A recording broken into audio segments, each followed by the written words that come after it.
Эмне үчүн ушул Барсбек Каганды тандадыңыз? Чужой услышит звуки. Барсбек услышит весть мелодии камузиста. Ошо Барсбек менен биз сыймык кыргыз эч кандай уялбай сыймыктанса болот да. А Барсбектин образын кандай болуш керек экенин каяктан тарттыңар? Жагабай калган материал 400 терабайт деп айтты. Ого, жана брактар, Ушул Барсбек Каганда канчалык тарыхый чындыгы бар, канчалык жанагындай чыгармачылык калпайтууну кошуп койдуңуз? 100 000 аскер чыгарган жер бар, Тан империясына каршы. Сыр болбосо, канча каражат кетти ушу киного? Чыксын. Майданга чыксын. Ошондо көрөбүз. Жасалма интелекке тапшырма бергенди, суроо бергенди үйрөнүш керек. Промпт жазган. Ошол тапшырмада 90 мүнөттү жасалма интеллект менен тартыш бул деген чоң жумуш. Анткени мен билиш боюнча канча 15 секунд, 30 секунд эле берет. 15 секунд. 15 секунд. Ошо эми 15 секундтан чогулттуңарбы 90 мүнөттө?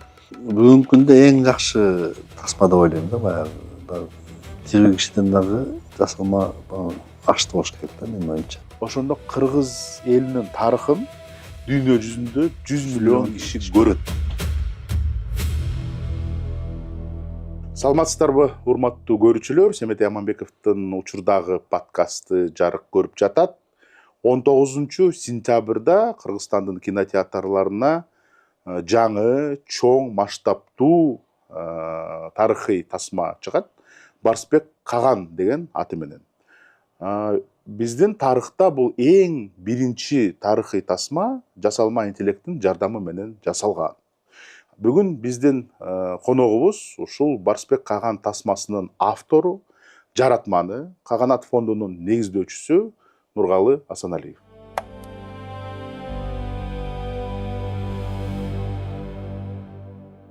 Нургалы мырза, ассаламу алейкум. Биринчиден чоң рахмат убакыт таап, ушундай тарыхый тасманын чыккандын астында биздин подкастка келип, ушул кино жөнүндө бизге мындай эксклюзивдүү, ыкчам түрүндөгү маалымат бересиз, туурабы?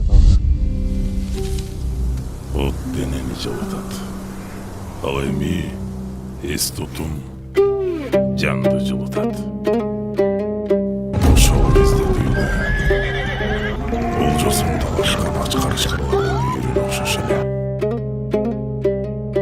Ошондо биз кыргыздар ушул мамлекеттердин балкалары соккурган сандалга айландык. Түргөч туткундарын алып чыккыла.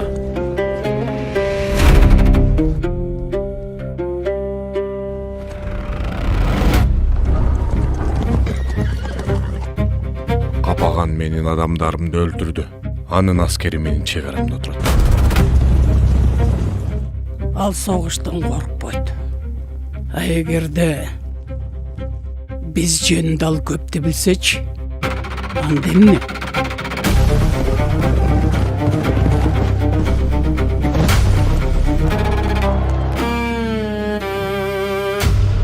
Чыксын. Майданга чыксын.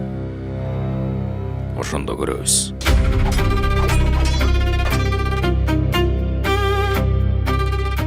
Биздин Каганат силер үчүн кан менен төлөдү. Бул талкууга алынбайт. Кыргыздар досторун өлүмгө беришпейт.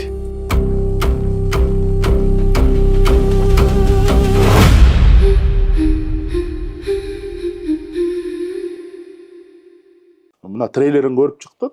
Чын эле абдан кубандым. Бул деген жана Голливуддун деңгээлиндеги болгон бир кино да. Жакын арада эле мына Одиссеяга барып келдим. Ошодон кем калбаган кино болчу да, трейлеринден. Анан өзүм дагы ошол күндү күтүп атам. Негизи Барсбек Каган бул кыргыз тарыхында негиздөөчүсү, мындай эң биринчи ажоосу, мындай кыргыз, Енисей кыргыздардын, биздин азыркы кыргыздардын фундамент катары деп мен кабыл алам. Бирок ал боюнча мына изилдеп көрдүм, көп деле маалымат жок экен. Бирок жанагы эски Кытай архивтеринде карап көрдүк, түрк архивтеринен интернетте бар экен, ошодон кирип изилдеп көрдүк. Бирок мындай кыргыз элине көп белгилүү эмес Каган да. Баарыбыз билебиз, биринчи ажоо, ана эмне кылган, кандай салым кошкон, эмне эң негизгиси кылган деген суроолор жаралып жатат. Бирок мен эң биринчи суроом мындай болмок эле, эмне үчүн ушул Барысбек Каганды тандадыңыз? Анткени андан тышкары баатырларыбыз көп, кагандарыбыз көп, ажоолорубуз көп, атактуу инсандар көп. Эмне үчүн Барысбек Каган? Барысбек Каган аныкталган Каган. Жазма анан Россияда Енисейде болгондуктан россиялыктар дагы ушу таш чыгып Барысбек жөнүндө анча мынча белгилер бар экен. Биз ошондон чубап тартып ошо Барысбек жөнүндө эле маалымат чыкты да. Жана 3 таштан жасалган эстелик чыкты. Ошондон баштап анан биз киришип калдык. Киришип калгандан кийин анан чукуп баштаганда эле анан чубалып чыкты да баардыгы. Ошон үчүн баягы бир иш баштасаң Кудай жардам берет дегендей ошо маалыматтар чыгып, анан чогуу ойлонгон жардамчылар да чыкты. Анан ошондой эле жакшы иш болуп калды. А негизи ушул тасма тартам, тарыхый тасма тартам деген идея каяктан жаралды? Бул тасма боюнча биз иш кылгандан кийин бизге көп эле чыгармачыл балдар келет да. Спонсор болуп коюңуз, жардам берип коюңуз, биягына жетпейт, тиягына жетпейт деп. Башынан бери 20 жылдан бери эле анча мынчадан жардам берип келип атабыз да. Жана кайрымдуулук фонд мененби, каганат менен? Кайрымдуулук фонд менен. Алар тартышат. Алар азыркы жаштарга мындай жеңил тасмалар болуп атпайбы? Ооба. Жеңил Комедия. Ооба. Мына олуттуу бир кино, идеологияны түптөгөн кино жок болуп атат. Ошондой болуп деп анан жанакы мен айткандай окуу жайда дагы бизде билим берүү системада билим гана берет да, тарбия бербейт. Мен да өзүм окуу жайды негиздеп туруп ректорго, декандарга тапшырма берем да. Тарбия жагын көзөмөлдөгүлө десем, билбейт. Анан аларды укпайт балдар. Анан катуураак айтса эле ата энесине айтат. Ата энеси анан бир депутатка айтат. Анан мага чалат. Эмне сен балам мени кыйнап атат, эмне акча сурап атабы деп мага чалышат. Мен айтам, же алып кет, же унчукпа деп анан бир жагын тандайбыз да. Ошон үчүн мен ойлойм, ушу тасма менен көп кыргыз элине дем берип, жаңы дем берип, жаңыча ойлонуп, анан биз аябай эле майдаланып баратабызбы деген ой болду да. Кекиртекти ойлобой эле, кызакты ойлобой эле, чаптамаларды ойлоп калдык да. Машинебизди ойлоду эле, мындай түпкү тамырыбызды ойлобой ойлойбуз баягы канында бар да. Бирок ал жетпейт дейбиз. Мисалы үчүн Барысбекти тарта баштаганда мага көп кишилер айтты да. Россия уруксат бербейт, ал тиги уруксат бербейт. Эмнеге мисалы мала геополитика деп эметишет да, мындай кыргыздар жөнөкөй кичинекей эл деп, младший брат деп башын көп көтөрбөш керек деп.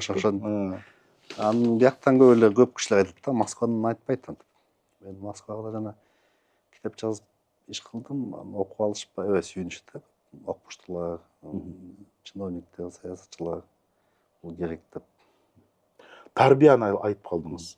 Ушул Барысбек Каган аттуу кинолор жаш муундарды тарбиялаганга салым кошобу? Чоң салым кошот да. Бул эми билет сыймык. Биз Кыргызда жет атабызды билебиз го? Ооба. Ошо негизги эмеси бул сыймыктануу да. Атасы менен, чоң атасы менен сыймыктанганга.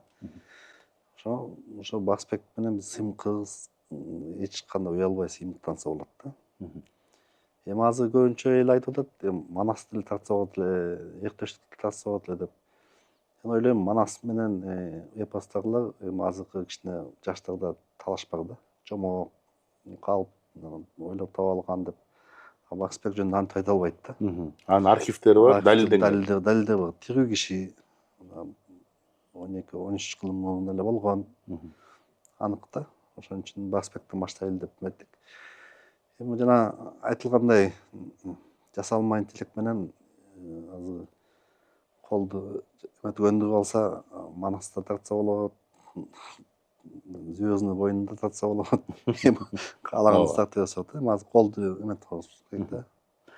Ушул Барсбек Каган жөнүндө тартам деген идея келгенден кийин эң биринчи мен окушум боюнча сиз жасалма интеллект эмес, мындай живой кино тартайын дедиңиз. Актерлорду кошуп, дагы бир 5-6 продюсерди койдуңуз, режиссерлорду койдуңуз, операторлорду койдуңуз. Бирок тилекке каршы эмнегедир алар ишке ашкан жок. Эмне үчүн? Бул эми жанакы эле тарбия адам деп ойлойм. Себеби биздин чыгармачыл балдар, жаш балдар, улуулар деле Советтер Союзунан калган тарбия боюнча эле кыргыз жүдөгөн эл, анан кийими тиңдей болчу, топусу жок болчу, анан мындай чоң эл болгон эмес деп ошондой көнүп алышкан да. Анан кантип кийинтебиз, кийими кандай болгон талаш да. Метне баштагылачы анан баштабайт да. Кийимдерин даярдашты да. Костюмерлерди көп кишилерди эметип тандап тиктире баштап, баягы эле шалпаймай, колу узун же топусу жок, же эмеси жок. Ушундай методдон мен баягы кулпума толгон жок да. Айттым койгула деп айтсам, анан баягы эле кайта айтат. Жакшы сценарий болсо аны тартат элек деп. Анан биз сценарийди заказ бердик. Мен кыйындыгы айттык да, сценарий жазып бергиле деп. Эми алар жанагы көнгөндөй эле орусча айтканда боевик кылып тартып атышат да. Жазып атышат Сценарийлер. Ооба, тарыхый боевик деген эң мындай жанрда. Согуштан башка да жашоо болгон да. Биз өмүр бою эле согуп келген эмеспиз да. Биз жөнөкөйдө жашоо болгон, азыр Барсбекте көрсөңүздөр, ал жерде эң негизги эмеси өзөгү дипломатияда да. Эл менен сүйлөшкөн, кошунар менен сүйлөшүлгөн, эл менен өзүнүн, мисалы үчүн Барсбек Кагандын алдында 90 хан баш ийген деп айтылат да. Барсбекке 90 хан? 90 хан баш ийген. Тиги коңшу хандарбы? Кыргыздын хандары да. Каган деген бул хандын ханы да. Ханын. Ооба. Ошон үчүн бул тил табышкан жокпуз да азыркы эми чыгармачыл топтор менен. Себеби биз баягы кандай айткан, заказчик болгондон кийин катуу эле айтабыз да. Анан Талаптар күчтүү. Талап күчтүү коесуң, анан алар таарынат. Ай, силер деген акча тапканды эле билесиңер, чыгарманы түшүнбөйсүңөр деп баштайт да. Мен аларга айтам, дай жигиттер, силер бул чыгармачылыктан тыйын табасыңар. Мен өзүм чөнтөгүм менен ошо чыгармачылыкка тыйын төлөп атсам, ким жакшы түшүнөт? Менби же силерби? Десем, мына күлүшөт. Анан ошентип келип ортодон кыргызтап калдык. Токтоп калды да. Канча сценарий колуңуздан өттү? Канча? Бешөөнү биз жараксыз деп таптык, 6-сы менен тартылды. 5 сценарий жараксыз таптыңыз. Эмне үчүн? Ошо сөз менен кинонун сөз менен сюжеттери начар да, баягы. Чабышкан, тиги менен чабышкан деп баягы. Ал чабышкан деле эмес көп жерлердечи. Көп жерде сөз менен эле бүткөн да иштер. Аны баягы чабыштырып, анан кайта табыштырып ушундай да, баягы жеңил. Ай, тиги келет, ай, тиги душман, анан тигин койгон ал минтел деп ушундай эме да, жаш бала кичинекей балдагы тарткандай эле да. Уй деп анан оздоп эле, кошоп эле, ушинтип эле эметип, ыйлатып эле жанагы. Кыргыз деген ыйлаган эмес да, көп нерсеге чыдаган, чыдактуу, көчмөн деп айтабыз. Көчмөндүктө чыгалтат да көп. Суук ысыгына чыдаш керек, көчүп атканда астан дос чыгабы же жоо чыгабы белгисиз. Ошонун баарын даяр болуп өткөн да. Ошон 12-13 кылымдан бери эле Барсбектен бери эле караганда эле көп окуялар болгон да, биз кыргыз башкыртан өткөздүк. Барсбекке чейинки дагы тарых бар да, биз ага тиелекпиз да. Аны азыр айтылгандай архивтерди которуш керек, чукуш керек. Ошонун биздин кыргызга тиешесин таап чыгыш керек. Жерде 1 тонна кагаз эмес чыгды, миңдеген тонна эмеле ошондон таап чыгыш керек да. Анын үстүнө аны тапканда дагы мындай мамилеси башкарыш керек да. Эски да уже айрылып калбаш керек, бузулуп калбаш керек. Аны азыркы сөз менен санелип ташташ керек, андан кийин колдонуп которуш керек. Бул жерде иш көп да. Боевик эмес дедиңиз, ошондо Барсбек аган тарыхый боевик эмеспи? Жок, боевик эмес. Мындай чабышкан сценалар жокпу дагы? Чабышкан бар, бирок мындай кичинекей эле да. А негизи кандай, жанры кандай? Тарыхый драма деп айтып атабыз, эми бизде ошондой деп түшүнүп анан ушундайды да болуптур деп койдук бизге. Эми аны атагандан биз заказ катары бизге барбы да.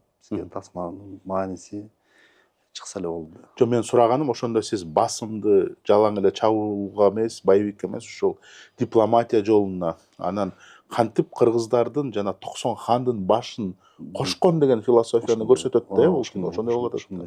Эми мисалы үчүн азыркы Орустарда тарыхчы чыкты, Казадай деген. Ошол айтып атат, 6 миллион квадрат километр деп биздин каганаттын Кыргыз каганаты. Кыргыз каганатынын аянты деп. 2 Индия да азыркы боюнча. 2 Индияны басат. Ого. Территориясы. Территориясы. Анан ошону эми кылыч менен аны кармай албайсың да, анча элди. Ооба. Жерде деген мындай акыйкатты керек, тилин табыш керек, анан кудалашыш керек, таанышыш керек, анан мүдөөсүн чечиш керек.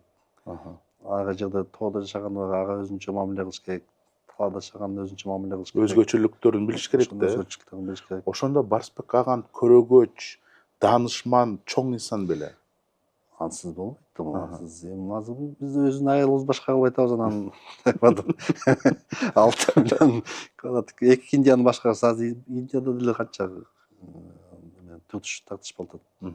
А калкыбыздын саны канча эле ошол убакытта? Эми айтыш кыйын бул жөнүндө. Биз ойлоп атабыз, бул жерде бар 100 000 аскер чыгарган жер бар, Тан империясына каршы. Эми ошондо 1/10 дегенде 1,5 миллион деге болушу мүмкүн. Ошол убакытта эле, миллион киши.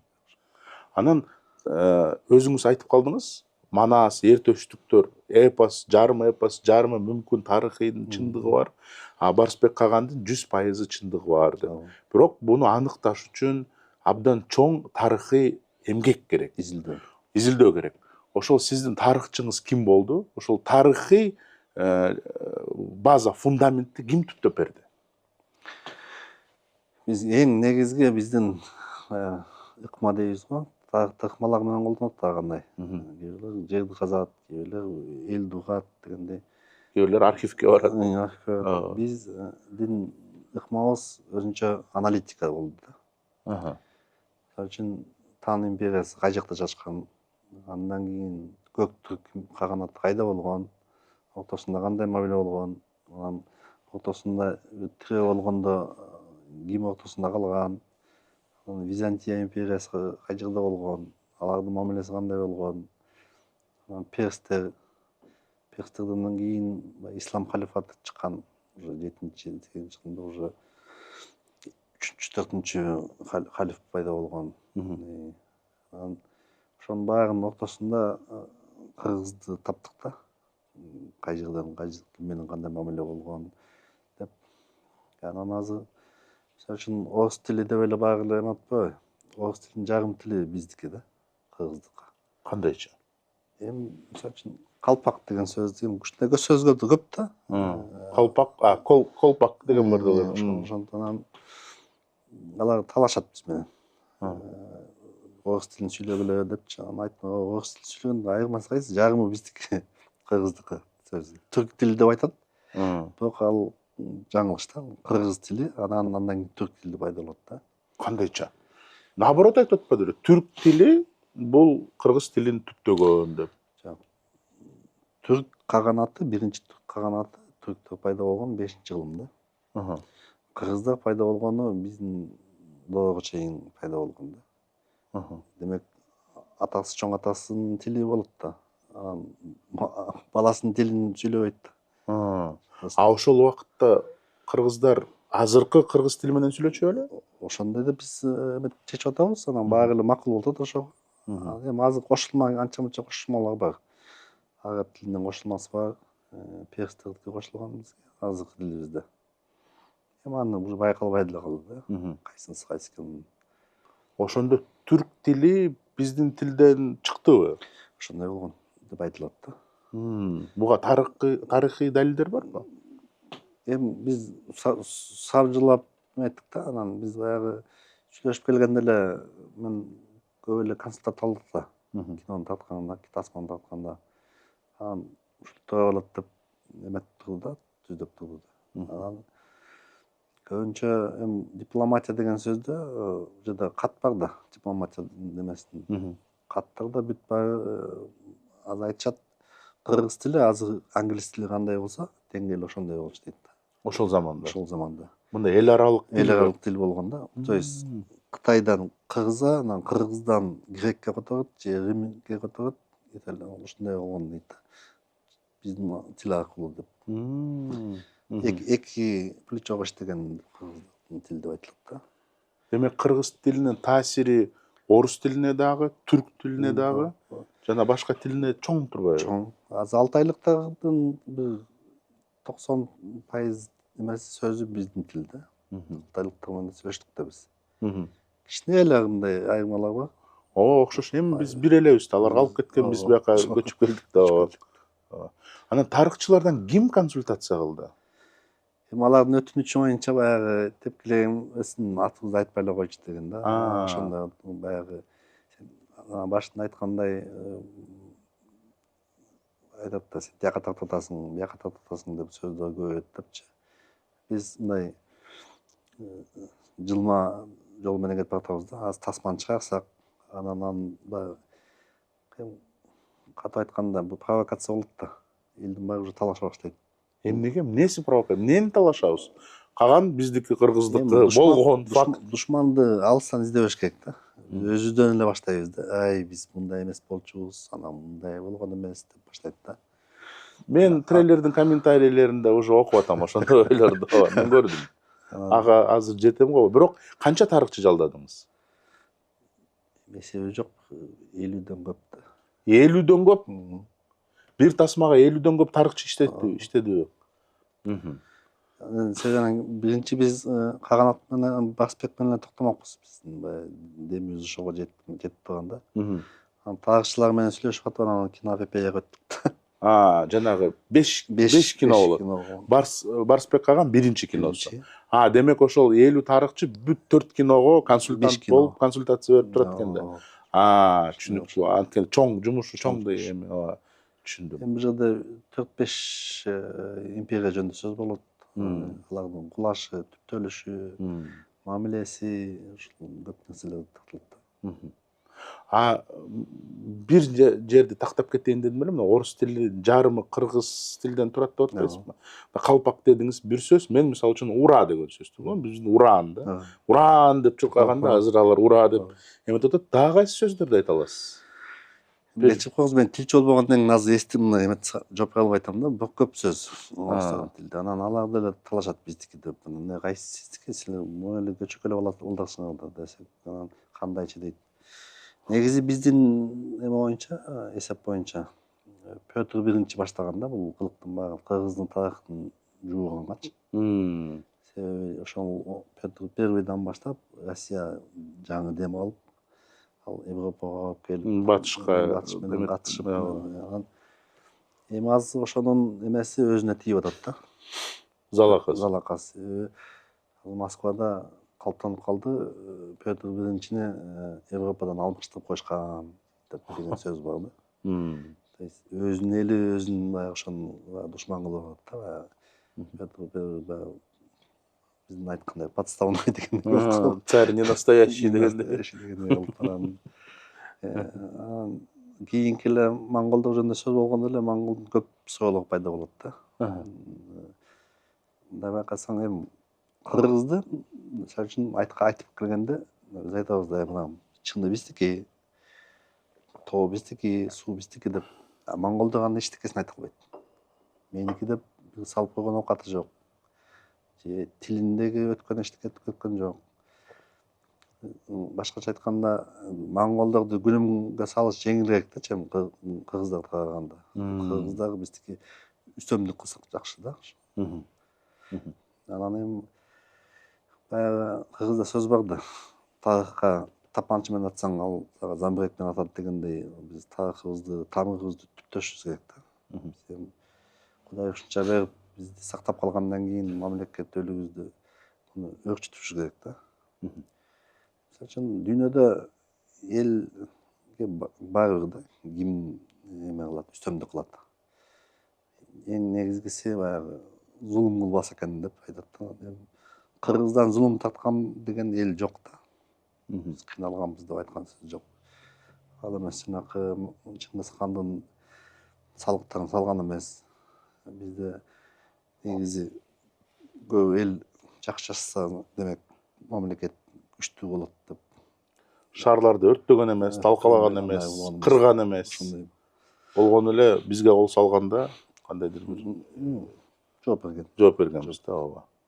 Анан Барсбек Каган жөнүндө эң негизги Барсбек Кагандын кыргыз тарыхына жасаган салымы кайсы болду? Ошо азыркыдай эле дем берген да элге. Биз ушундай күчтүү болобуз, ынтымак бололу. Анан бул жерде жана жибек жолу өткөндөн, ошо жибек жолунан Барсбекке чейин көбүнчө эле каракчылар болгон да, тоноп, эметип эле, анан өткөзбөй, кыйнап, соода эмелер бузуп. Соодан узгандан кийин элдин акыбалы начарлайт да. Барсбек ошо каракчылардын баарын токтотуп, бир тартипке салган да. Анан ошондо азыркыча айтканда экономика өскөн да. Анан мисалы үчүн Византиядан 100 килограмм алтын алып алып туруп, Тан империясынан бир кездеме алайын десе, элесиңер 6 миллион квадрат жерди өтүш керек да. Каракчыга алдыртпай, 100 килограмм азык чоң акча да. Ооба. Ошону Барсбек кепилдик берген да. Тиги жерден алып койчу башынан, анан биягынан берип кеткен да. Азыркы банктын эмесин аткарган да. Инкассаторлор. Транзакциясын жүргүзүп турган да. Алтын бүт жыгындыкка керек болгон да, ошон үчүн чыгыштан, батыштан алып, чыгыштан берип койчу да алтынды. Таразага тартып эле берип койчу. Анан түштүктөн Тибет менен да мамилелерди ушундай түзүп, биз муну аналитика менен эле эсептедик да. Эмне үчүн ушундай кайдан кайсы эмесине баш ийип берген дегенде биз ошолорду таптык да. Ошонун баарын тасмада көрсөтүлөбү? Анан 5 сценарийди жараксыз деп эметиңиз, 6-чы сценарийди ким жазды? Муну биз башын өзүбүз менен баягы эме бар да, өзүмдүн түшүнүктөрүм. Орусча айтканда тапшырма да. Мен тапшырманы берип, анан ТЗ. Тех задание да. Тех задание. Ошону бергенден кийин анан орустар жазды. Орустар жазгандан кийин мен дагы кайта оңдоп, анан айттым, сен өзүң эле автор бол, бизди баарын чиймилеп салдың деп, анан аягында мен автор болуп калдым да. Демек 6-чы сценарийдин автору сценарий сизби? Өзүм болуп калдым да. Мындай кандай десем, өзү эле ушундай келип калды да баары эле. Эми чыгармачылык иштер, окумуштук иштер таарынчак болушат да. Аны көтпөй калса, койчай деп басып кетет. Ооба. Анан мейлди, өзүм атыма чоң жоопкерчилик алып алдым да өзүмө. Ушундай деп. Анан жасалма интеллект менен кинону жасайм деген ой кайсы убакытта келди? Биз баягы чыгармачыл киночулар менен сүйлөшкөндөн кийин, алардан баягы түңүлгөндөн кийин десем болот. Биз бирөө айтып калды, мультфильм кылбай койбойбуз, бул анимация кылып. Биз ошого даярданып, ойлонуп, макулдуп, өзүбүздү көндүрүп жатканбыз да. Анан ортодон кысыктап калып, андан кийин кайта эметкенде, баштаганда ошол Москвадан бирөө сунуш кирип калды. Ушундай эле жасалма интеллект менен жасабайбыз. Ал убакта жасалма интеллект кирип калды да уже. кирип калды. Анан жасап көрсөтө башташты. Бирок баягы азыркы элдин баары эле жасалма деп жиркенип атат да. Бул жерде жасалмадан дагы кошумчалар бар да. Гибридный деп айтып коюп атабыз. Жана адамдардын кыймылдагандыгын бул тирүү адамда көрсөтөт да. Анан ошону референс кылып, ошону анан кийим кийгизип жасап коет экен да. Ошон үчүн таза жасалма интеллект деп айтыш кыйын да. Бул бир, экинчиси үндөрү бул тирүү адамдар. Озвучкасын Тирүү адамдар жасады. Ошон үчүн биз муну эмне үчүн айтып атабыз? Биз эми баягы чыгармачыл эмелер билет кайдан тыйын жасаш керек. Анан тиги конкурска катышып коелу, бул конкурска катышып коелу десем, заявка берсе, баары эле койду деп атат да, албайбыз деп. Эмнеге десек, биринчиден баягы алдын ала утуп кетесиңер. Экинчиден бул гибридный, таза жасалма интеллект эмес деп албайт атат. Тиги конкурстарда таза жасалма Таза интеллект жасасын деп өзүнчө ал бизге тосмо да. Себеби биздики жакшы чыкты. Мисалы үчүн мындай чыкканда айылдан көргөн эл бул жерде жасалма деп айта албайт да. Ошончо реалдуу болду. Ошончо реалдуу болду. Ама азыр биякта шаарда из бала болгондо баягы вай деп беришет го. Макул деп атабыз эми силердики чыкканда. Тасма чыкканда көрөбүз, баа ошондо баалагыла азыр. Үзүндүлөрдөн көрүп алып метпегиле деп. Эмне себептен жасалма интеллектти тандадыңыз? Актерлордон мындай артыкчылыгы эмнеде болду? Живой кинодон. Эми азыр баягы өткөндө сиздин подкастыңызда Аскар Кайшыш айткандай мен жаңылгым келбейт. Бирок эми деңгээл азыр баягы чыгармачылык башка да. Анын үчүн азыр ошондой Барсбектин харизмасын көрсөтүп, мындай эметкен киши жок деп ойлойм. Андай актер табылбайт да. Анан баягы эле мисалы үчүн баягы эле комиктерди күлгүзүп эметкен. Анан Барсбек кылып койсоң дейт. Көчүп эле комик эмес беле. Ооба. Барсбек кылып калат. Мындай серьезно воспринимать болот да аны. А Барсбектин образын кандай болуш керек экенин каяктан тарттыңар? Мына мен Кытайдын архивтерине чейин таап чыктым. Ал жактан жазып атат, ал убакытта Барсбектин убагында кыргыздар башкача болгон, мындай светловолосый, голубоглазый деп жазылып турат. Чын эле ошондойбу? Енисейдин кыргыздары ошондой болгон да бирок. Бул талаш нерсе да. Талаш нерсе кандай андан баягы биз айтабыз го, пилди ар кайсы тарабынан келип көрсөң, ар кайсы жагын көрөсүң да. Мисалы үчүн алдынан келсең, алдын кутун көрөсүң, же хоботун көрөсүң. Мындай пилди толук көргөн эмес да булар. Биз чар жай жашаганбыз. Анан андай аныкташ кыйын болгон да, кандай эл болгонун. Анан жанагы биз рассаларга бөлүп жүрбөйбүз, монголоид тигиндей мындай деп. Ушу монголоид деген сөз дагы мындай күнөм да. Эми биз монголоид, Чыңгызхан бизди баскандан кийин эле монголоид болдук. Ошондой деп айтып атам. Бирок негизи кан биздики басымдуулабы деп биз ошого чечимге келип калабыз азыр. Себеби эми баягы кандай ата кууду экен, кандай эне тууду экен дегендей эми ошончо монгол болуш керек да, баары энелерди төрөтүш үчүнчү. Кан аралаш үчүн. Эми анча эл жок болчу да. Ошон үчүн сиңилишип, ошончо эле митис болуш үчүн кыска болуп убакытта мүмкүн эмес да. Ошон үчүн биз ойлойбуз, башынан эле биз ушундай болгонбуз. Эми баягы славяндар пайда болуп, алар бөлүнүп, ушунун ажыгын пайда болгондон анан славяндар деп өзүнчө бөлүп, бизди бияка бөлүп, монголоид деп. Менин оюмча жанакы Петр Биринчинин саясатын биз эсеп боюнча Хрущев токтоткон да. Ошого чейин 3-4 кылым бизди тарыхты жанчып келген да. Хрущевдун токтоткон себеби бул архивтер Кытайда, Европада, Саудияда чыга баштаган да. Анын баарын жогото албайсыңар, койгулачы деп анан КГБга тапшырма берген. ошол тапшырманы биз көрдүк да. Кол коюп көрдүк да. Ошондо Барсбек Кагандын жүзүн кантип тарттыңар? Эмнеден алдыңар? Эми аны айтканда режиссердун эмеси, анан биз жардам берген Манас театры болду да. Анан Манасты жанагы биз китепте карандаш менен тартылган бул башка дейт да. Бирок Манастын сүрөттөлгөнү анык китепте жазылган, айтылганда кичине башкачараак. Анан мондайбы кыргызга окшойбуз. Ошо Барсбекте ушундай болсо болот дешти да. Ар жерде аксакалдар менен, манасчылар менен отуруп кеңештик да. Мындай болсо болобу десек, анан ооба Манас мындан да страшныйраак болгон дейт. Сүрдү деген. А Манас менен Барсбектин эмне немеси бар? Биз ошону Манастын тукумубуз деп жүрөбүз да. Анан бизге эметтик, анан биз бул нерсеге таянышыбыз керек болду да.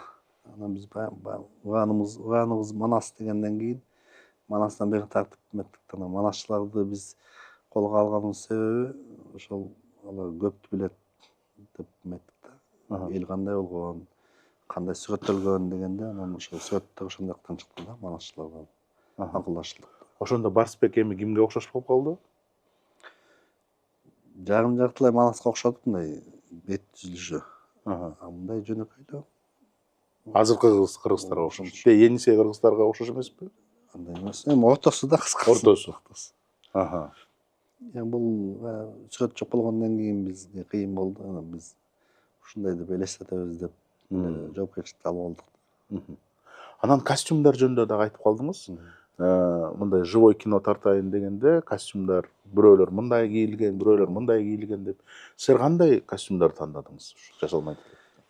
Бизде билесиз го, тиги 90-жылдары биз Булгардан тигилген кийимдерди баалачу элек го. Кожаный кажак. Кыргызда териден тигилгенди муну байлар кийчү эмес да. Кедейлер кийчү. Себеби мал көп болгон. Анан тери көп болгон да. Анан ошон үчүн кедейлер кийген деп эсептедик. Жибек жолунан өткөн жана трикотаждарды ошо байлар, хандар кийген, ошондой кылып тарттык да. Булгарын азайтып трикотаж көбөйтүп тарттык. Анан ушул Инстаграмдан бир критиканы сыноолорду окудум деп атпаймынбы? Ошолдун бир сыноосу эмне үчүн бир да Кыргызда калпак жок деп сурап атышат. Калпак. Барбы? Барбы. Трейлерге кошулбай калса керек. Кыргызда калпак. Биз мындай болду да. Айтыш жөнүндө талаш бар. Кимден качан чыккан деген. Күрөш кайдан чыккан деген талаш бар. Анан бүркүт жөнүндө талаш бар. Биз ошону Барсбектин доору менен бекитип койдук да. Ошондо бар болгон деп, ошону аныктап. Ошону тарыхчылар аныктадыбы? Далилдери менен. Архивтерден таап. Эми көбүнчөсү архивден анан изилдөөчүлөр мындай да, бөлүп изилдейт да. Анан ошону биз окуп жана китеп жазганда ошондон болду да. Кандай болгонбуз, анан кайда баратабыз деген сөздөн башталып, анан доорлор өскөн сайын майдаланып көбөйүп кетет да. Ошону эсептегенде кыргыздын мүнөзү пайда болот экен да. Баягы эч кимге кошулган эмес, мындай болгон деп бааниси чыкты да. Анан жана китеп жазганда дагы жок, сценарий жазганда дагы бул Барсбек эң чоң душманы бул көк түрктөр болгон да, каганат. Көк түрк каганат, экинчи түрк каганат. Эми бул абдан жакын эл болгон да бизге. Бирок эмнегедир аябай чоң душман болгон да. Эмне үчүн түшүнбөй койдум. Биз ошону тарттык да, душман кылып. Экинчи тасмасы тартылганда жерде чоң чатактар бар, ошондо көрсөтүп тартабыз да. Экинчи түрк каганаттын азыркы мурасы, наследниктери ким азыр? Жок, алар жок болушту да ошо менен. Мына мен өзүм тарыхый кинолорду жакшы көрөм. Мындай эң хитке кирген бул албетте Гладиатор, албетте Храброе сердце, албетте Троя, анан 300 спартанец дегендер. Ошолордун баарын мен көрүп атканда анан параллелдүү тарыхты изилдейм да. Ошол кинолордун ичинде абдан көп мындай орустар айткандай художественный вымысел деген бар да. Ооба, калп айтмасы бар. Мисалы үчүн гладиатор өзү андай жок экен, тиги Рим императорун баласы эмес, такыр эле башка киши өлтүргөн. Мисалы үчүн да, анан Храброе сердцеда дагы ошондой эле бар. Трояда дагы 10 жылдык Троянын согушун 10 күндө эле көрсөтүп коюшкан булар. Троянын Троян аттын ичинде Ахиллес жок болгон. Ал убакта уже өлүп калган болчу. Ошондой көп фактылар бар да. Ушул Барсбек Каганда канчалык тарыхый чындыгы бар, канчалык жанагындай чыгармачылык калп айтууну кошуп койдуңуз? Биз тескерисинче жумшактык да. Себеби тарыхта катаал жерлер көп болгон да. Зөөкүрлүк көп болгон. Ошо зөөкүрлүктү эл эметпесин деп кичине жумшактык да. Тигини муздаган, муну мынткен, тинткен. Заман ошондой болчу да. Ошондо кичине жумшактык да, чайнап. Ошон үчүн мен айта алам, 90% чындык деп ойлойм да. Мен ошого өзүм ишенип, анан тасмага барып сага түшүрдүк да. Мага деле көндүрүш кыйын да негизи эле. Муну мен көнгөндөн кийин мен ойлойм, көп эле ушундай болуш керек деп. Мисалы үчүн мына тарыхты карап көрсөм, эң мындай жок, эң эмес, мен оюмча бир чыр эмес. Чындыкпы же чындык эмеспи деген бир күнөм, бир факты бул Барсбек Кагандын жубайы жөнүндө. Бул деген мүмкүн Күлтегин деген бул жана экинчи түрк каганаттын негиздөөчүсүнүн эжеси болгон деген маалымат чыгып атат. Анан ошол эң акырында ошол Барсбек Каганды түрктөргө салып берди. Мындайча айтканда, жанагындай предательство кылып кетти деген немелер бар экен. Ошол боюнча киноңузда көрсөтүлгөнбү? Жок. Бул талаш нерсе да. Талаш нерсе бул бир, анан биз көп ойлойбуз да, ошо сатып койсо эле анан байла болуп калды экен депчи. Барсбекти мамлекеттик курулуш боюнча баардык ыбырлары чечилген да. Аскери жагы кандай болгон, чалгын кандай болгон, дипломатия кандай болгон, ички иштер кандай болгон, бүт баары жакшы жасалган да. Ошон үчүн гана каганат болуп, 6 миллионду башкарып, мындай да, мисалы үчүн бирөөгө баш ийиш үчүн ага көнүш керек да. Же коркуш керек. Кыргыздардын мына коркунуч деле эч кандай мүнөзү жок да. Эч кандай баягы аша чаап кеткен мындай үстөмдүк кылчу эч нерсе жок болгон да. Ошон үчүн бул кыргыздарды менен акыйкат болгон үчүн эле кошулушкан да көбү. Дагы биз немен коштук тасмага. Кыргыздар ошо Каган пайда болуп баягы түптөгөнгө чейин улар өзүнчө болуп, жанагы азыркы айткан боюнча наемниктер көп болгон да. Группа болуп, өзүнчө ошону Жалдамчылар. Барсбек өзүнө тартып алган да. Ошон үчүн орусча айтканда боеспособность резко скачок берген да. Ошон үчүн баягы танга да үстөмдүк кылып, тиш көрсөтүп, көктүктөргө тиш көрсөтүп, жөн жаткыла деп эметип турган болгон да. Ошон үчүн Тан империясы биз менен эсептешип, мындай катташып, соода жүргүзүп ушундай болгон да. Мен дагы окуп көрдүм, толук кандуу сиздин сөзүңүзгө ошол дипломатия жөнүндө да кошулуп кетет элем. Анткени Тан империясы бул азыркы Кытай да, ошондой эле эме болчу. Бизде 1 миллион калк десеңиз, аларда андан көп болчу Кытайлар ошол убакта. 5 миллион, 6 миллион ошондой эле болчу. Анан бул жакта килейген чоң экинчи түрк каганаты бар. Ошолордун арасында кыргыз элин сактап, ошондой эле жок болуп калышы мүмкүн. Анткени чоң империя кол салып эле жок кылып койсо, сиз айткандай заман ошондой болчу да. Ташпор, доор болчу ошондо. Анан ошол дипломатияны түптөгөн, мындайча айтканда, кыргыздардын эң биринчи дипломаты болгон ошол. Анан негиздөөчүсү мамлекетчил, жана государственник деп коет, мамлекетчил болгон. Анан ошол Барысбек Кагандын көп мындай эмелери бар экен, салымдары бар экен, бирок азыркы көрүүчүлөргө эң негизги кайсы идеяны берип атат бул тасма? Эң негизгиси баягы ырыс алды ынтымак дегенде ынтымакка чакырган да. Себеби Бөлүнбөш керек. бөлүнбөш керек. Биринчи анан эң чоң мындай экономикада дагы чоң ресурс бул эл да. Анан ошону түшүндүргөнгө жетишкен да болчу. Элди мындай жөн эле асия эле өлтүрө бергенден пайда жок, кан төккөндөн пайда жок. Андан ынтымакташалы, соода жүргүзөлү, өсөлү деп анан ошону жеткизе билген да. Анан алар Барысбек Кагандын эмеси баягы дипломатский оюн жүргүзгөн да. Сен тигинтсең мындай болот, мындай кылсаң мындай болот деп так түшүндүрө алган да.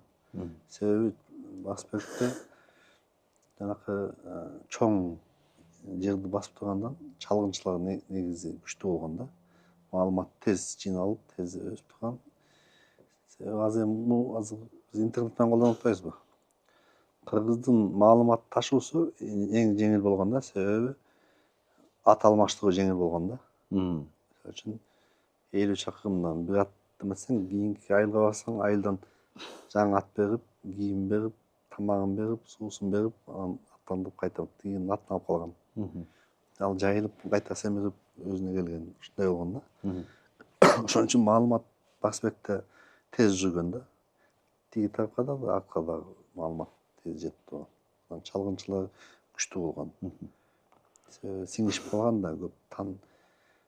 Негизи Кытайдын эң чоң мындай даражага жеткени Тан династиясы болгон да. Себеби азыркы Монголия көп жерлерди басып турган да. Анан даже бизде могу жерлерди дагы Кытайлар мындай биздики деп турган да. 751-жылы таласта салгылаш болгондо анан ошондо жылган булар. Артка чегип азыр тоонун ар жагынан кетишкен да. Азыркы Кыргызстан болгон жагдайга аябай окшош болуп атат. Мына азыр биз эки Индия эмес, кичинекей эле бир площадьты ээлеп атабыз, бирок ошондо дагы бөлүнгөнгө кандайдыр бир кадамдарды жасап атабыз да.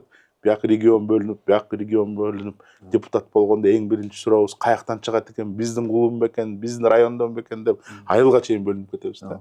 Ошон үчүн Барысбек Кагандын бир чоң идеясы бул бөлүнбөш керек. Ал не то что регион айыл, ал сиз айткандай 90 хандын башын кошуп бир чоң кыргыз каганатын түптөгөн инсан. Эгерде бирге болсок, күчтүү болобуз, анда бир дагы чоң империянын бизге тиши өтпөйт деген идеясын айтып атат. Экинчиси, жанагы дипломатия жагы, мына Тан азыркы Кытай, алар менен эч кандай согушканга мындай кажети жок, соода кылыш керек, иштеш керек, наоборот, анын артынан өнүгүш керек деген дагы идеяны айтып атат. Азыр мына экинчи түрк каганаттын ордуна Турция бар, кереген Турция бар. Андан тышкары Россия кошулду. Ошонун ортосунда кичекей Кыргызстан калыш үчүн жалаң эле дипломатия, туура түшүндүрмө, соода, мындай ошентип эле кыргыз элин сактап калыш керек деген ой болуп атат. Анткени ошол убакытта доор канчалык кыйын болсо, азыр деле өзүңүз көрүп атасыз, геополитикада ошого баратабыз. Жөндөн жок эле чоң державалар башка кичекей өлкөлөргө кол салып атат. Бир заматта бомбалап салып атат. Мына проливтин баарын жаап атышат. Бир эле эмеси менен эч кандай эл аралык мыйзамдарды карабай эле эметип атат. Ошондо кыргыздар кыйналып калабыз да, эгерде жанагындай даанышмандык, көрөгөчтүктү көрсөтпөсөк. Ошол кинонун мааниси ушундай глобалдуу болуп атат деп ойлойм да. Барысбекте эң чоң анда деле бөлүнөйүн деген көп саясатчылар, хандар болгон деп ойлойм да. Бирок бул Кагандын бир эрежеси, эгерде бөлүнсөң, жоопкерчиликти ошончо көтөрөсүң деген да. Мисалы үчүн чарбачылыкта көп нерселер болот да. Урдайт, алдайт, же болбосо киши өлтүрүлөт. Ошондо ошол элге берип койгон да, өзүңөр жазалап алып. Акыйкаттуу жазалабасаңар, шайлоого катышпайсыңар, казанга кол салбайсыңар, эме болгон да, өзүнүн каражаты болгон Кагандын. Ошондон тийишпейсиңер, жардамын албайсыңар деп ушундай эрежелерди киргизген да. Мындай адилеттүү мыйзамдарды кабыл алган экен да. Ошону жоопкерчиликти өстүргөн да. Эгерде катышсаң бул гана пайдасы эмес зыянын тартасың деп айткан да. Ошон үчүн мисалы үчүн бир нерсени азыр көрсөтөлү экинчи тасмада көрсөтөлү деп атабыз. Адамга угурлук кылыш үчүн эме жок, себеп жок экен да. Көбүнчөсүн сурасаң эле ачкачылык, жумуш жок дейт го. Эми андай эмес да. Кошупсаң деле өзүң курсаң той бузасың дегендей. Ошон үчүн угурлукка катуу жаза берген да. Ал эмес айтылат, соттолгон эмес депчи. Кармалган жерден башын алып чыккен да. Анын сазы келген соң анын атасынын мойнуна илип же канжыгасына байлап койчу экен баласын, угур баласынын немесин. Башынбы? Башын. Анан бир айбы ушундай мөөнөт эметкен да. Баягы терис шыпырылганга чейин ошону асылып жүрүш керек деп. Себеби угурлук аябай чоң кылмыш деп эсептелген. А бирок киши өлтүрүү муну ойлонгон да, соттолгон. Эмне себептен өлтүрдүң деп анан ал өзүн айтат да. Мен мындай кылып койду, карындашымды тагынтып койду, же болбосо тинтти деп ошон үчүн өлтүрдүм дейт да. Сотто айтат да, макул дейт да. Сен өзүң өчүңдү алыпсың, өлтүрүпсүң деп анан өлгөн киши аккан, жабак тарткан үй бүлө айтат, эмне кыласың? Кунун төлөп берсинби же өлтүрөлүбү дейт. Анан алар кандай жашаса ошого жакшы чечим кабыл болчу да. Биз бакчы кишибиз өлдү, кунун төлөсүн, жашап кетели деп. Кунун төлөп, ал дагы ошо менен бүткөн да. Өлтүрүлгөн эмес, чөнтөк менен жооп берген да. Тосмарыс жазып берген, азыркы айткандай. Өлтүр десе өлтүрүлгөн. Ал киши дагы өзүнө да ыраазы да. Өчүн алды, ошого жараша тагдырына жазылды деп. Жүрөгү тынчыды. Тынчыды деп. Акыйкат болгон да ошондой. Заманбап тили менен айтканда, паракорчулуктарга чоң кандайдыр бир согуш жарыялаган экен да. Паракорчу өлтүргүчкө караганда өйдөрөөк, анан катуураак жазаланган экен да ошондо. Ошон үчүн паракорчулукту жойгондо мамлекеттик күчтүү болот окшойт да. Албетте, паракорчулукта бул жанакы күбөдөй эле да.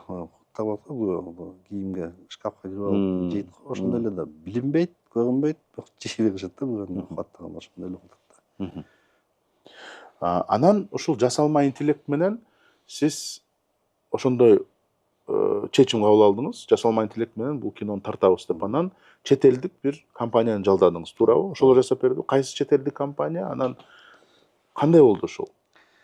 Муну айтып отурса кыйын эле. Силер үчүн калып бизге чын дегенде биз башында ар кандай студияларга айттык да. Могу жагын тартып бергиле деп. Макул дейт, акчасын алат, жиберет. Жибергени баягы азыркы Инстаграмда жүргөн эмелердей мультфильм да.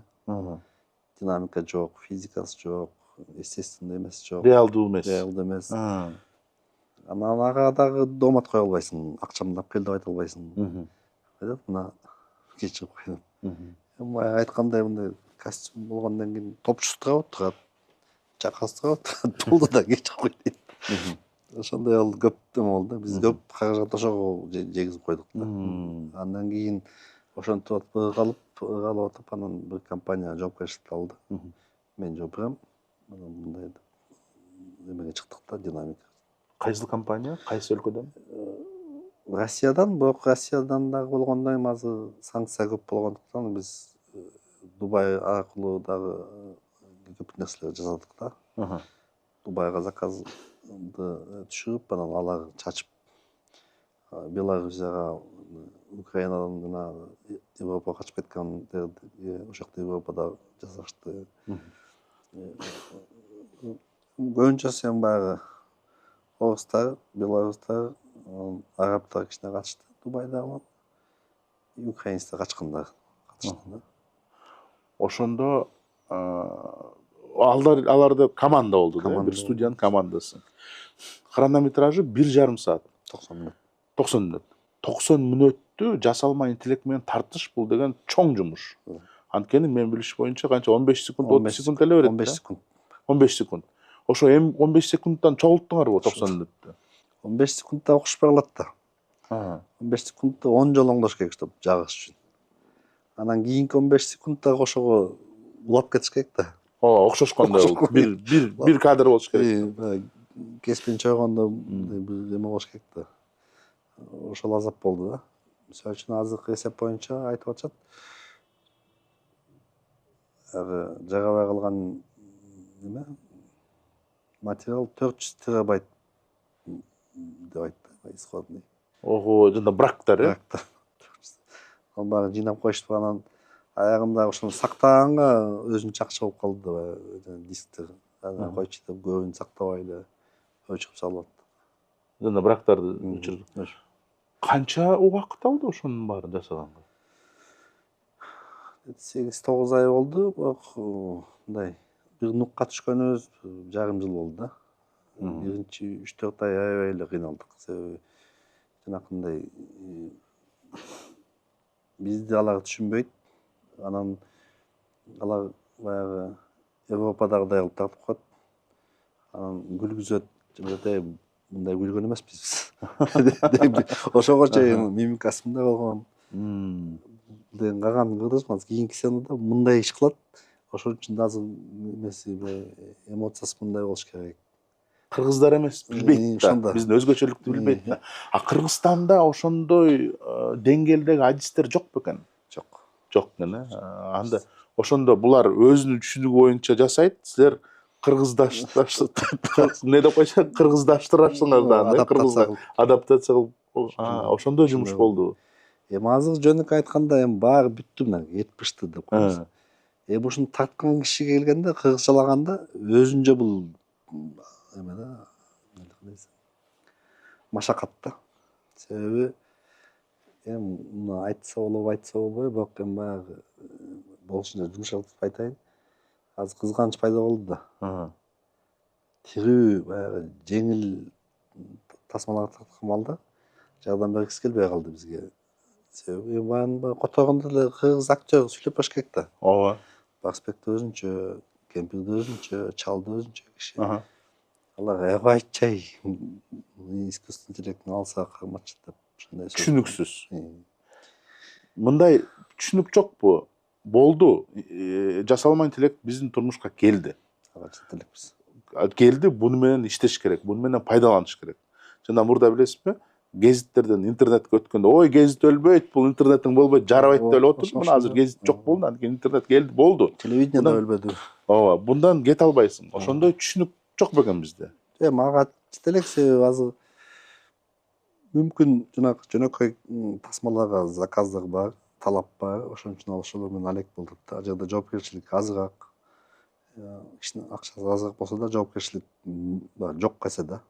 Анан талап деле эмес, мисалы үчүн азыр менин билишимче ай сайын 10-12 кино тасма чыгып атат биздин балдар тартып атат.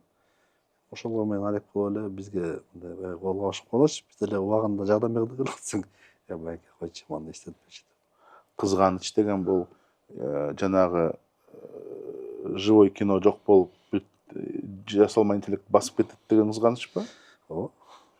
Ошодон коркуп атышат. Бул эми мисалы үчүн алар эми баягы өзүлөрү чыгармачылык иштер бир тармактын кишилери да. Мен экономист катары бул нерсе каалайбызбы, каалабайбызбы, бул бизди басат. Эмне үчүн басат? Себеби азыр роботтор чыга баштады. Робот чыкканда мунун залакасы элге жумушсуздук алып келет да. А жумушсуз кишини эмне кылыш керек? Бул менен алек кылыш керек да.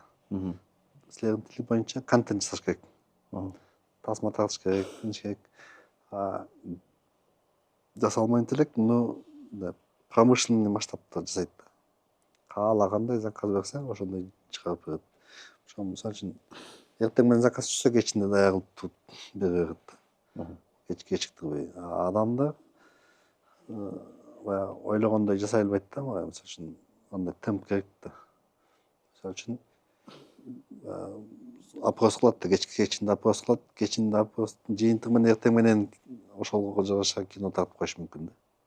То есть ужин эмне жесең, завтракка муну жейм десең, ошого ошондой пайда болот да, контент. Биздин анализ боюнча ошого бартабыз да.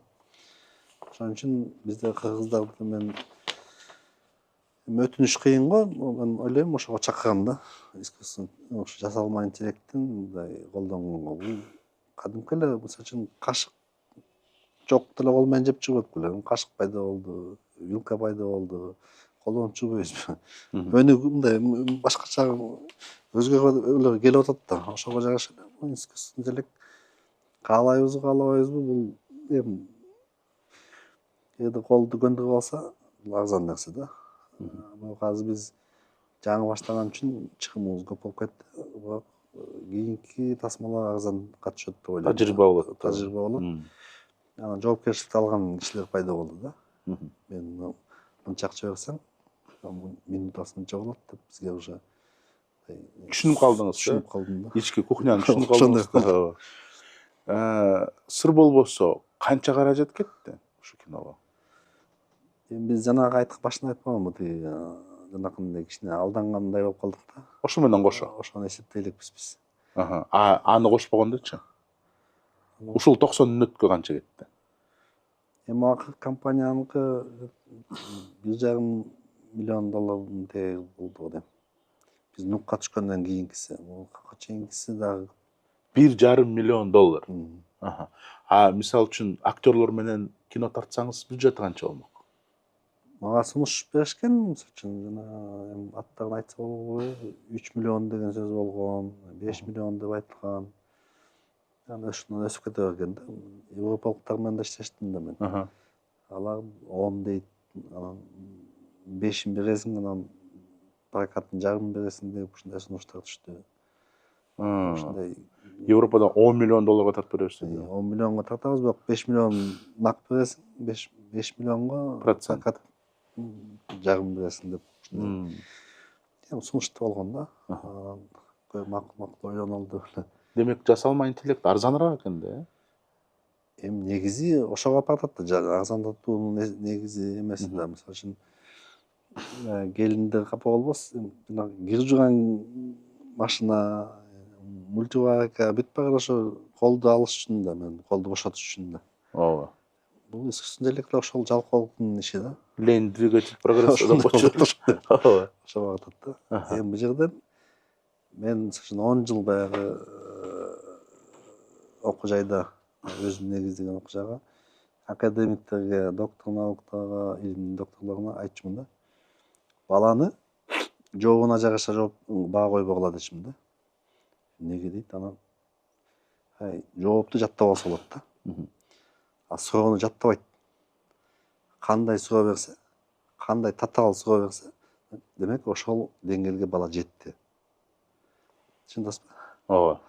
Эми агай эмнемин десе, ал значит экинин деңгээли да. Агай эмне үчүн асман жашыл көк десе, эмне үчүн космос караңгы, биздин асманыбыз көк деп чыкса, демек чоң деңгээлге жетип алды да.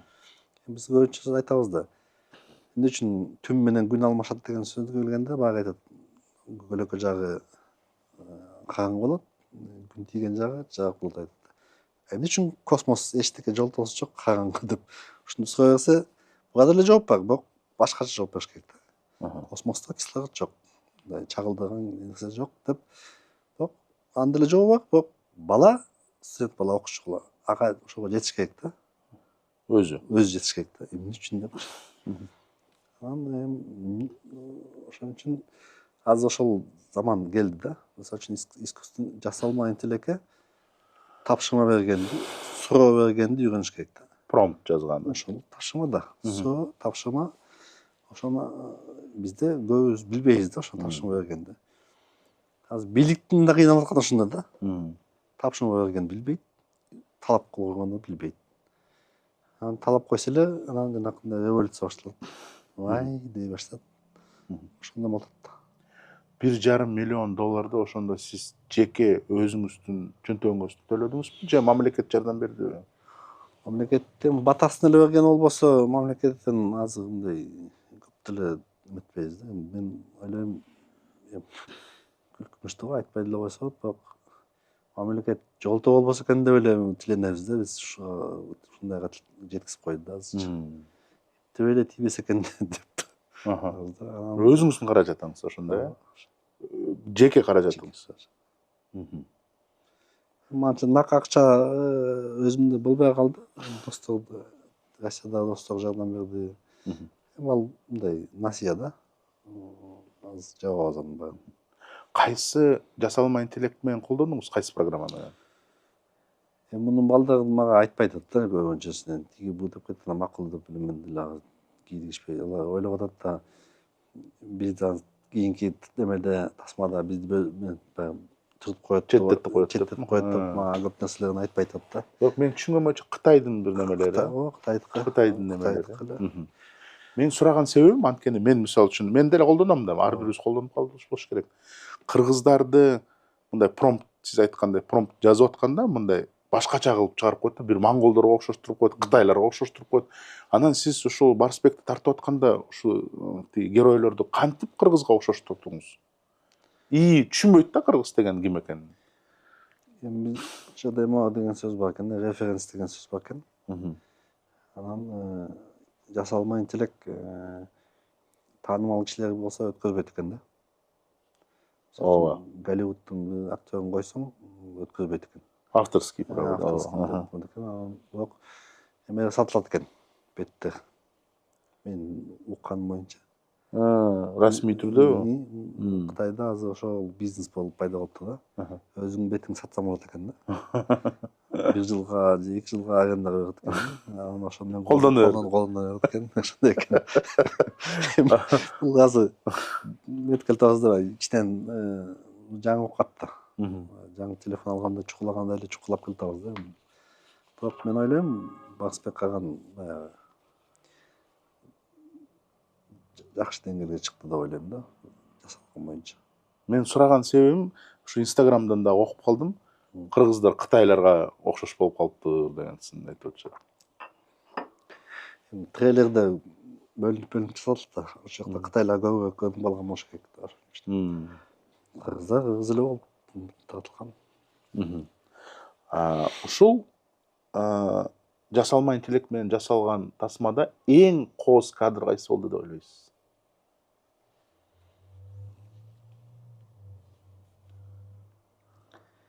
Аны айтсам кызык кетип калабыз эмеге тасмага.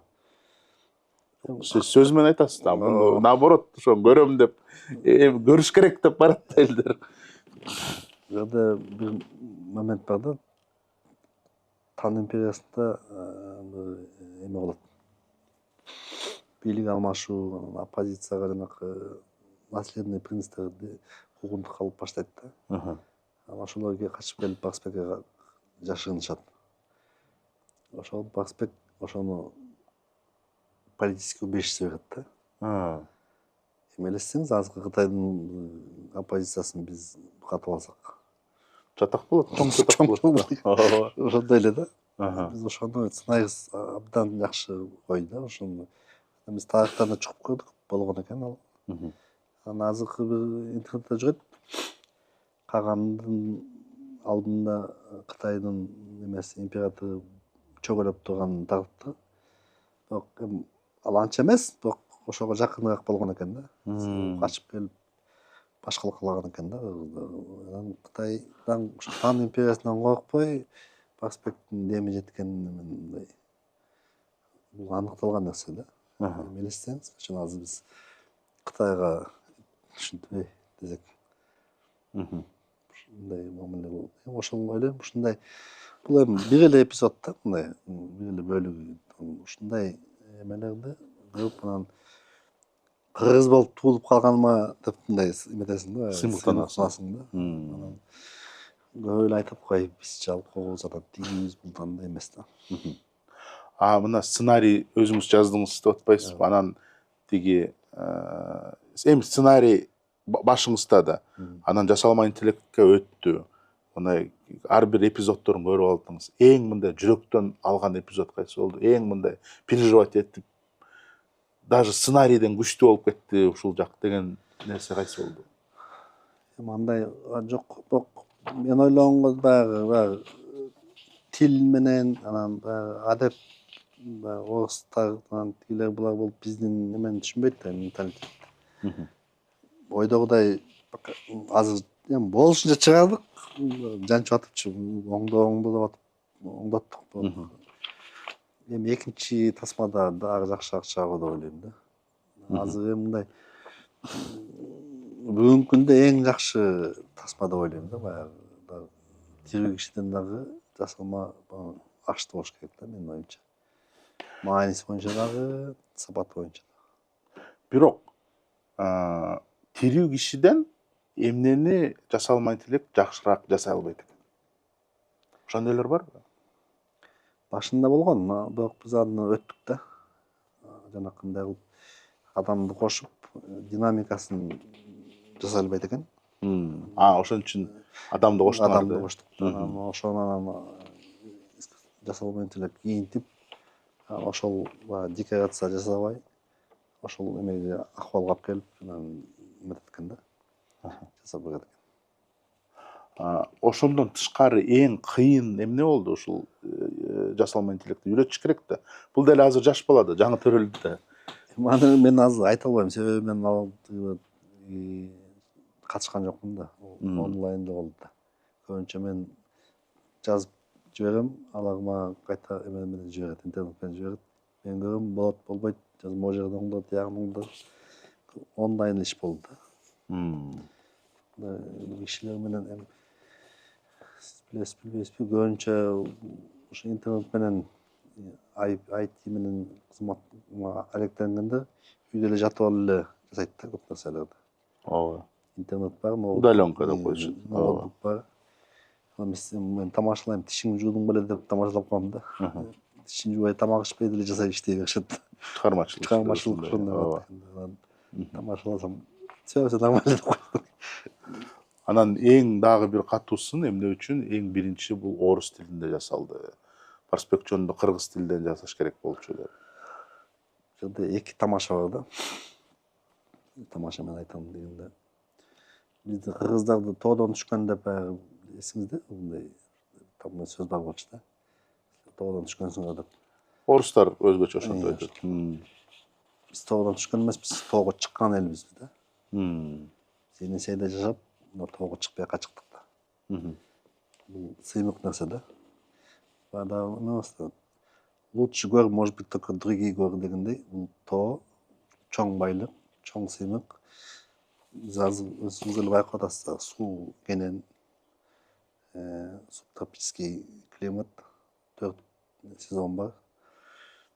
Биз жакшы нерсе да булчу. Анан ошого жараша жанакындай да. Орустун тили жарымы кыргыздыкы дегенден кийин эми ага деле мындай жиркелиштин эч кандай эмеси кажети жок. Бул эми айтсам философия да. Бирок чыгармачылык боюнча тапшырма бериш орусча жеңил болду. Анан орусча жаздырганда, анан орусча жанакындай продакшн компаниялар, студиялар Россияда кенен да. Жоопкерчиликти алып, мен дубляж жасап берем, мен саунд дизайн жасап берем деген жоопкерчиликти алып, анан тыйынын так айткандар болду. Бизде мынча пока бере бер, анан дагы көрөбүз деген Кыргызча да. ушинтип жүрүшөт. Ошон үчүн биз тоопкерге салбай шашып калдык да. Биз ойлогонбуз 31-августка чыгаралы деп. Бирок азыр могу той топур менен 19-сентябрга жылдырдык да. Бул эми баягынан экинчиси биз кыргызча которуп берели деген ниет чоң болчу да. Азыр биз кыргыз фильмге ишенип турганбыз. Кыргыз фильмде өзгөрүүлөр болот, аппараттарын алмаштырып атты. Күздө кышка жакын сүйлөшөбүз деп коюшту. Ошол ойдон азыр токтоп калдык да. Анан эми ыкмага азыр көнүп атабыз, субтитрди кыргызча берели деп азыр көнүп атабыз. Ошол менен эми билбейм, элим сын такпай бир колдоп берсе жакшы болот эле да. Бирок кыргызча которулат. Сөзсүз. Которулду. Которулду. Жок, жана дубляж болот, Болот. Табылдыбы кишилер ким дубляж кылган? Эми биз азыр таянган академический үн театрлар болот экен да. Театрлар менен сүйлөшүп атабыз. Алар дагы азыр баягы той топурда жүрүшөт да, билесиздер. Бул көчмөндөр болду. Кол бошоп айтат да. Ошон үчүн кичине үмүттөбүз да. Ошого жеткизбей эле анан баягы тамашага дагы байкаган ошо кыргыз аттың аягы кыргызча болсо жакшы болот эле деп айткан сөздү а почему по-кыргызски деп орусча жазышат да комментарийчи. Талап койгондон кийин талапка жараша коюш керек да. Ай деп аттың ай деп койсо бизге жетет эле да ошочу. А ушул дубляжды сиз өзүңүз контролго аласызбы? Анткени үндөн абдан көп зависит этет да. Мисалы үчүн Барысбек агандын жүзү сонун болуп, жанагындай болуп, анан бир үнү туура эмес болуп калса эле бүт баары бузулат да ошо менен элечи. Жок, эми кыргыз менен эми тил табышабыз го, биз орустарды башка көзгө койгула атып жатат да. Жерде бүт эле императорлор да чоң да. Тан империясынын императрицасы, Тибеттин эмеси чоңу, Византиянын чоңу, ар бирине мен үндү өзүм тандап бердим да. Список жерде буну кимге деп анан мен муну Византияга, муну Тибетке, муну тиге деп өзүм жазып бердим. Алар бүт кишилердин үндөрү да. Живой кишилердин да. Живой кишилердин. Анан мен түшүндүм, кыргызча тартылбаганы биринчиден жасалма интеллект орусчаны туура кабыл алат. Экинчиден продакшн студиялар дагы орусча тызыларды тагыраак билет. Бизде просто табылбай калды да андай студиялар. Ал эмес, кыргызча эмес, орусчасы да чатак болот азыр. Санкционный нелер киргизип, чектеmelер. Аны англисче жазыш керек да. Англисче жазыш керек. Анан кыйшык тил эметип коет. Анан биз эмне үчүн кыргызча кайта, ама орусча тирүү кишини дубляж кылдык.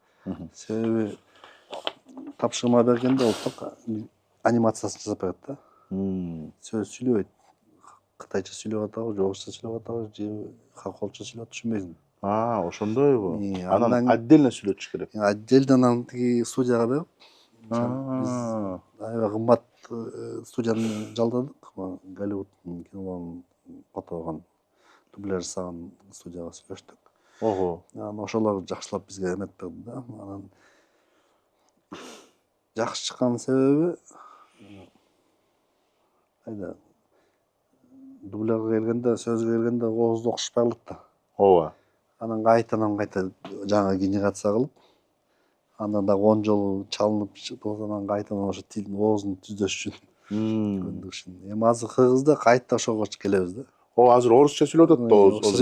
Эми кыргызча сүйлөп керек. Кайта жаңы тазма тарткан эле болот да. Ага да каражат кетет окшойт да.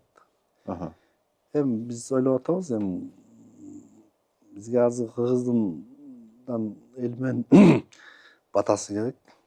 Тушоосун кесип берсе, андан кийин биз бул дүйнөгө чыгарабыз да. Дүйнөлүк прокаткабы? Кайсы тилде чыгарасыз? Биз 3 тилге которголуп атабыз. Англисче, француз болон, французда бүт Африка кетет. Африкан бар. Франция түшүнүштү. Анан англисче которобуз. Ал Индия, Британиянын колониялары кетет. Колониялары кетет. Европа. Европа. А үчүнчүсү? Орусча, эсенгин. Орусча. Кытайча кылбайсызбы? Эми Кытайдын жана цензурасынан өткөнгө бийлик бизге жардам берсе, тез өтүп кетсек жакшы болмок. Алар аябай катуу кетти эмеге. Контенткечи, пропаганда кандай, тигиндей эмне ой менен тартылды. Үчүн принцесса мынтип калды, императрица эмнени ойлонуп атасың деп көп нерсени айтып. Компартия бар да. Идеологиясы күчтүү да. Биринчи прокат Кыргызстанда болот. Канча күн? Эми жаңы жылга чейин көрөбүз. Жаңы жылга чейин. Бүт региондордо болот, же только Бишкектеби? Жок, бүт регион. Бүт региондорго болот. Биринчи орус тилинде, анан жана дубляждан кийин кыргыз тилинде болот, туурабы? Кыргыз. Эми биз ойлоп атабыз, баары жакшы болсо кыргыз тилин бекер эле берсекпи деп мамлекетке берсек, анан мамлекет айкөлдү кылып же сынакка чыгарат, же болсо сатабы өзү билет да. Маданият министрлиги менен сүйлөшүп атабыз. Мамлекетке акысыз өткөрүп берейин деп атасың ошондой. Белек ката. Кыргызчасын. Кыргызчасын. Баягы эки нерсе да, баягы баарыбыз деле 300-400 сом болот да. Болбой эле ойлойбуз да, колунда жокто келип көрсүн дегендей. Ошого жакшы. Эми анын үстүнө каржылаган фонд болду да. Фонддун уставы боюнча биз түшкөн акчаны баары деле кайта эле камкордукка жумшайбыз. Кайрымдуулукка. Ошон үчүн бир эмени өткөзүп коюп атабыз да. Акча чогултуп эле бекер эле көрсүн деп. Дүйнөлүк прокатка чыкканда сиздин прогнозуңуз боюнча канча мындай аудитория топтойт? Анан каржыны да кандайдыр бир чыгымы кирешеси болобу? Кыргыздын эсеп бар да, маркетинг исследование деп коет. Ошол кызыктуу болот бекен? Бизде тамаша айткандай болуп кетебиз го. Чоң деп эсептеп атышат. Канча деп атышат маркетинг немеси? Саноосу боюнча. Эң азы $100 миллион деп атат да. $100 миллион Бир тасмасы. могу Барсбек каган. Дүйнөлүк прокаттан айлангандан кийин $100 миллион алып келет деп атышабы? Охо. 100-дün 50-син баягы эмеле калып калат да, театрлар, кинотеатрлар. Анан салыктар бар, 20-30 түшсө биз сүйүнөбүз да. Ошончо ошондо канча аудиторияны камсыздайт экен?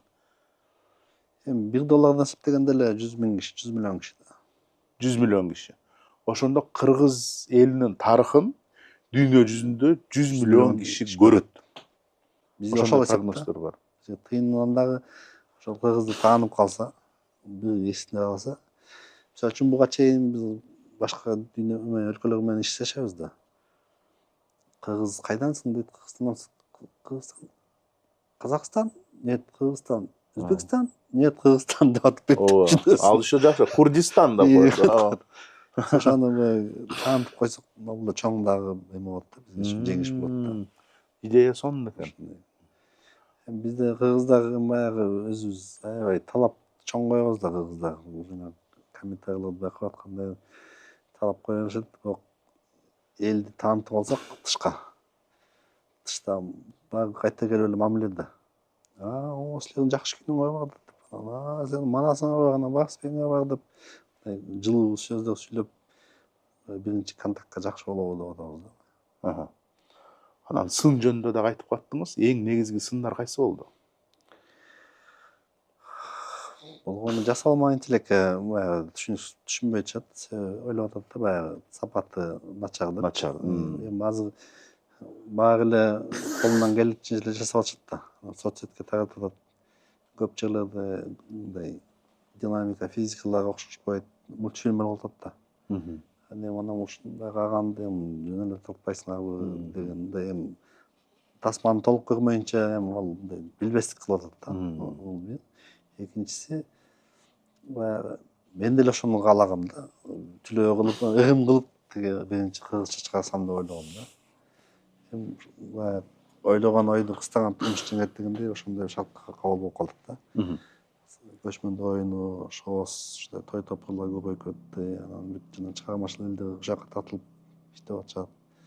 Асал эмес кыргыз фильмде да ремонт болот да. Ошо капталып калдык да. Жалпы планыңызда 5 тасма тартам дедиңиз. Биринчиси Барсбек каган, 2, 3, 4, 5 эмне жөнүндө болот? Экинчисинде Барсбек каза болот. Бул биринчисинде Барсбек тирүү элеби? Белки соңгуга бар элеги? Жок. Экинчисинде каза болот. 5 Барсбек каза болот, Византиян императору өлөт, Капаган каганда өлөт. Азыркы биринчи тасмадагы императрица алмашат. Анан бешинчиси Тибетте дагы бир проблема болот да. Ошо 5 трондун эмеси кыйгайт да, биринчилер эмелер, императорлор.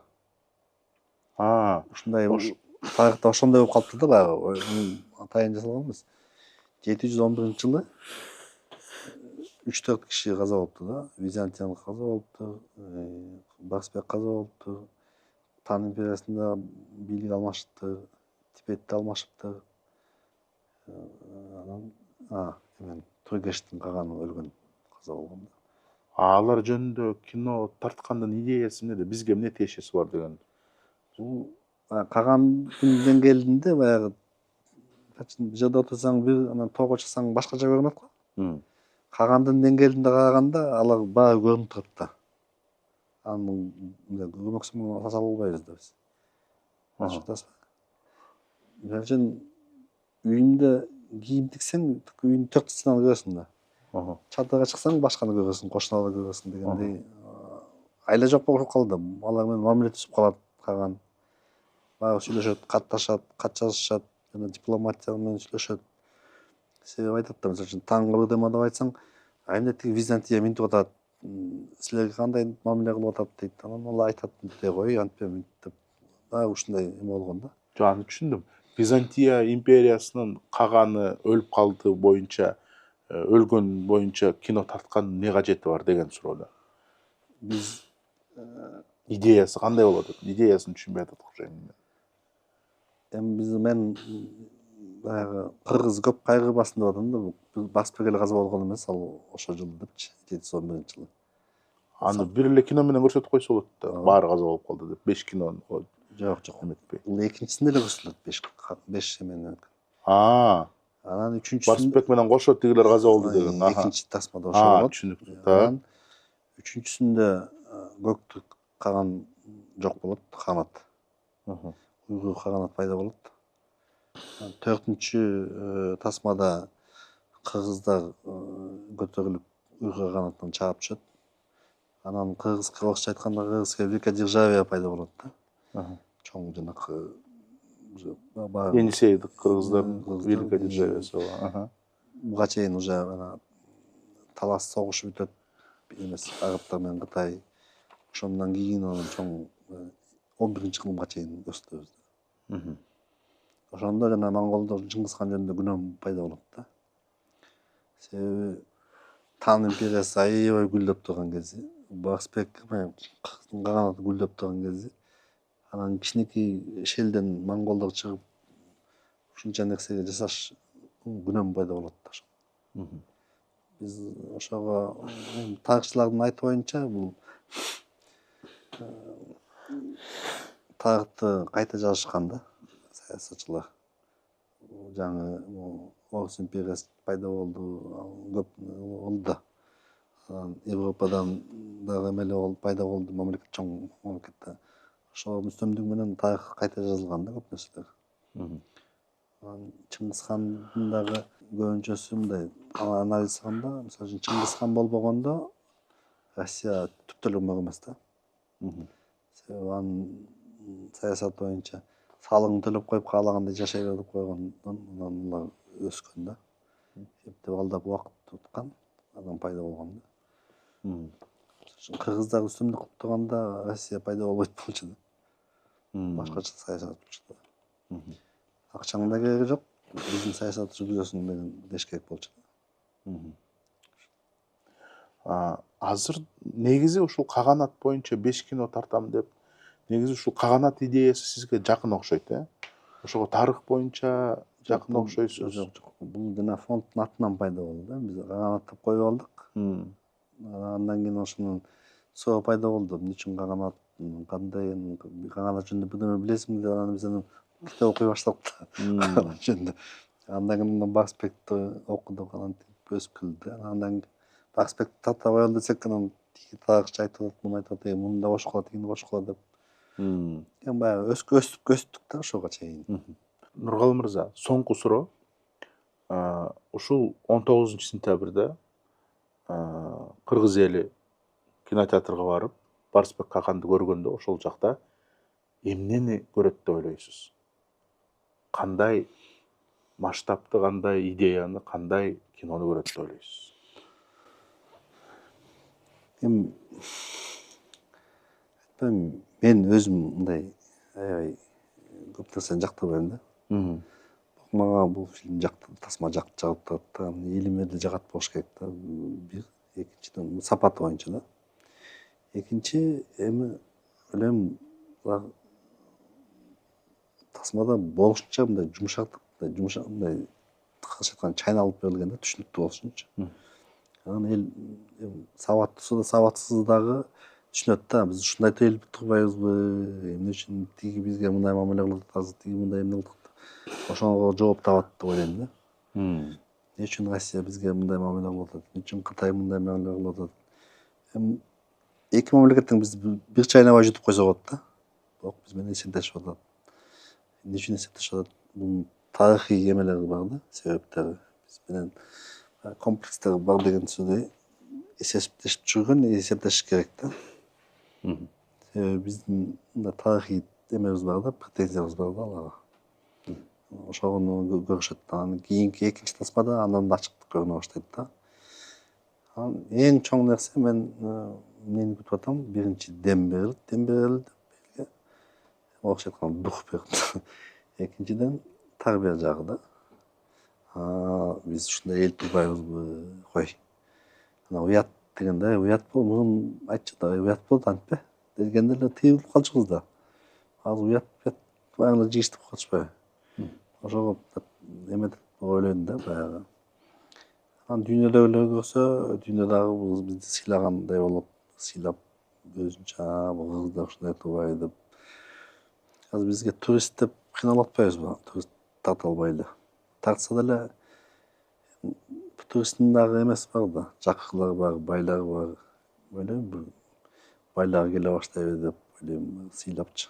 Биз кандай эл болсок эми кимдин үйүнө бараткан боюнча ошого жакшат даярданып барасың, татуу-паттуунчу.